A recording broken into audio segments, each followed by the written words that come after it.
Islam itu negara kotor. Tengoklah negara-negara Islam itu.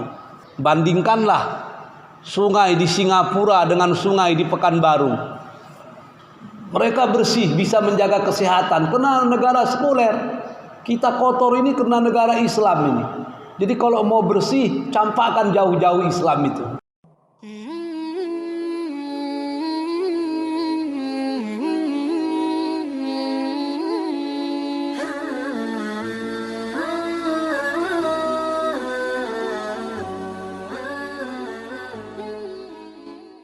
Hari ini kita masuk kepada pelajaran baru, yaitu asbabul hasad. Sebab-sebab terjadinya sifat dengki dalam diri seseorang. Al-awwal al-adawah. Sebab musabbab yang pertama dari munculnya sifat dengki itu adalah al-adawah, permusuhan, persaingan yang tidak sehat. Jadi inti daripada dengki itu menurut kitab Tahzibul Akhlaq itu adalah permusuhan. Kalau kita sudah punya musuh, yang ada dalam benak kita cuma satu. Bagaimana musuh kita itu berada di telapak kaki kita? Bagaimana musuh kita itu kita kendalikan? Kita kendalikan. Maka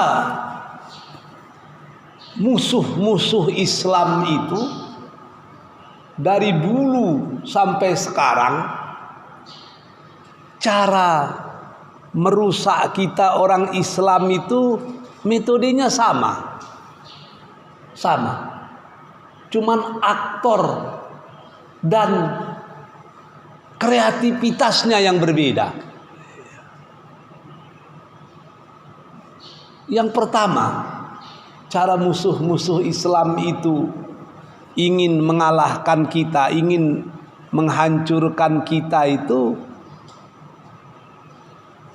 metode yang paling ringan itu disebut dengan taknis.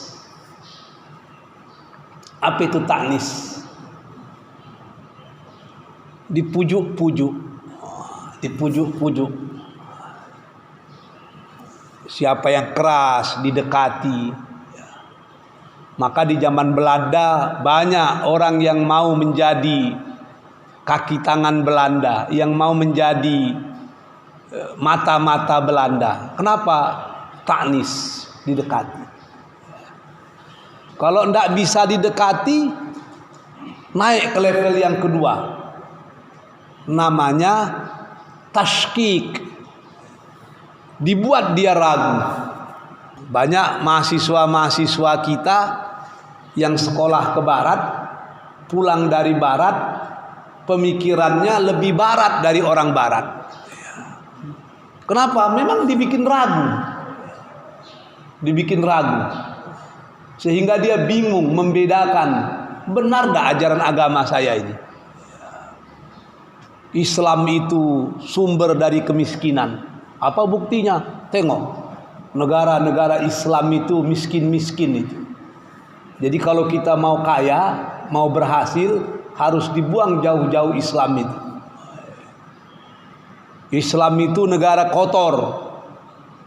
Tengoklah negara-negara Islam itu. Bandingkanlah sungai di Singapura dengan sungai di Pekanbaru. Mereka bersih, bisa menjaga kesehatan karena negara sekuler. Kita kotor ini karena negara Islam ini. Jadi kalau mau bersih, campakkan jauh-jauh Islam itu.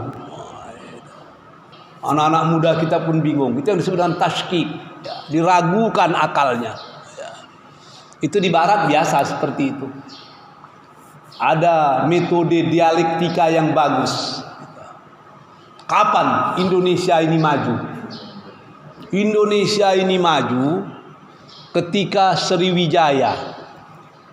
Sriwijaya itu agama apa yang berkuasa? Agama itu. Di masa Sriwijaya itu konon kabarnya kekuasaan Nusantara itu sampai ke perbatasan Thailand dan Filipina. Kapan Nusantara ini takluk oleh kekuasaan asing? Ketika kerajaan-kerajaan Islam muncul. Ada Demak, Mataram Islam. Setelah itu datang Barat. Tahun 1600-an masuk VOC. Tahun 1700-an sudah hampir seluruh wilayah kita dikuasai oleh asing. Maka kita terjajah ketika Islam berkuasa di Nusantara. Kalau kita mau maju seperti Majapahit, mau maju seperti Sriwijaya, Islam harus dibuang jauh-jauh dari Nusantara. Itu metode dialektika yang luar biasa yang selalu disampaikan Barat kepada generasi muda kita sehingga tasykik. Jadi dengki itu muncul dari al-adawah, yaitu permusuhan.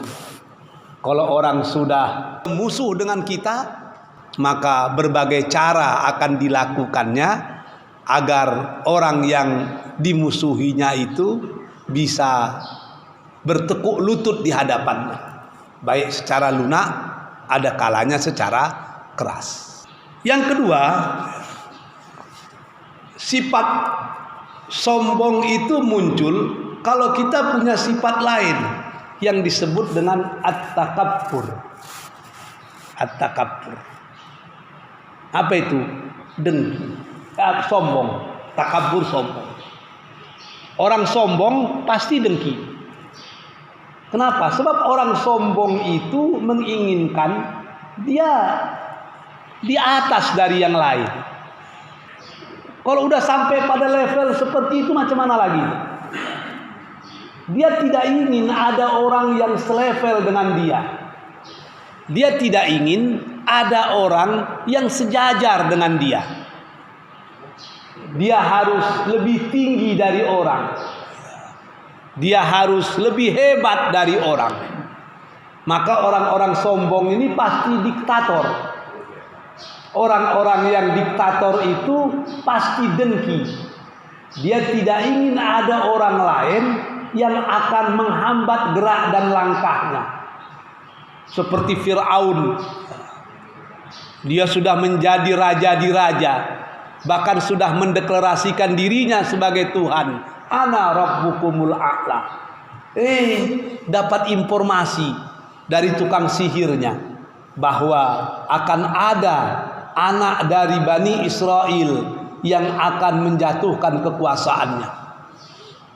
Jadi Fir'aun itu begitu mendengar dari tukang sihirnya kalau ada anak-anak dari Bani Israel yang akan menjatuhkan dia, maka dikeluarkannya deklarasi. Setiap Bani Israel yang melahirkan anak laki-laki bunuh. Setiap anak perempuan jadikan budak. Sehingga mereka dimiliki oleh laki-laki dari orang Mesir dan mereka hanya menikah dengan laki-laki orang Mesir, anaknya itu bukan lagi anak orang Yahudi. Begitulah bengisnya Fir'aun itu, karena dia menganggap dia sudah paling tinggi, dia takut kalau ada orang yang menandinginya, maka timbullah sifat hasad. Dicarinya sumber dari sesuatu yang akan menjatuhkan dia itu sampai ke akar-akarnya. Jadi sifat dengki itu bisa muncul karena takabbur. Karena kita memiliki sifat-sifat sombong. Maka berkata Imam Al-Ghazali, wa qala Al-Ghazali wa minat takabbur wa ta'azzur hasadan. Dan dari sifat sifat takabbur dan sifat mencela-cela itu hasadan, ada sifat dengki. Ya, artinya dengki itu bersumber dari takabbur dan ta'azzur tadi. Gitu. Yang berikutnya, yang menjadi penyebab dari dengki itu adalah hubbur riyasah. Apa itu hubbur riyasah? Cinta kepada kemegahan dunia. Kalau kita udah cinta kepada kemegahan, cinta kepada kemewahan, itu pasti kita dengki. Kita tidak ingin ada orang yang mengimpi gelombang kita. Orang yang cinta kemegahan itu kan dia ingin, kalau perlu yang punya Ferrari di Pekanbaru ini cuma dia sendiri, agar orang tahu dialah yang paling hebat. Kalau ada orang lain yang mampu beli Ferrari, dia marah itu. Jadi kecintaan kita kepada kemegahan dunia itu seringkali membuat kita dengki kepada orang yang kita rasakan orang tersebut dapat mengganggu stabilitas, mengganggu kenikmatan kita dalam melaksanakan kemegahan tadi.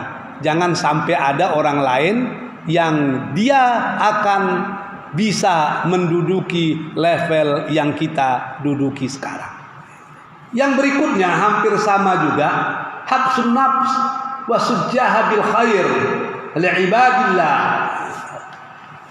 Bahasa kitanya mungkin kecenderungan jiwa untuk bermegah-megah, untuk mendapatkan kebaikan-kebaikan, dalam arti kata materialis.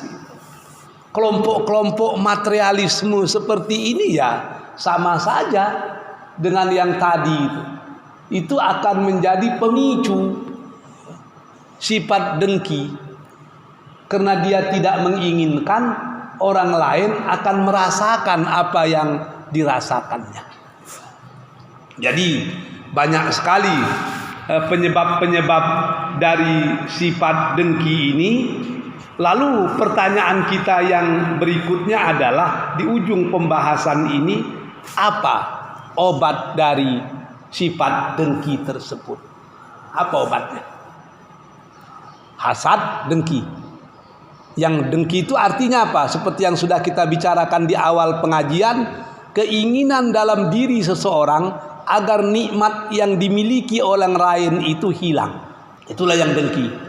Kita punya kedai, orang sebelah punya kedai kita biasa-biasa saja, orang kedai sebelah kedainya maju, kita menginginkan kedai orang sebelah bangkrut, kedai orang sebelah rusak, kedai orang sebelah tutup, hanya kedai kita saja yang berdiri. Itu dengki. Yang disuruh bagaimana? Bagaimana caranya agar kedai kita dan kedai orang sebelah sama-sama maju. Itu yang disebut dengan munakasah.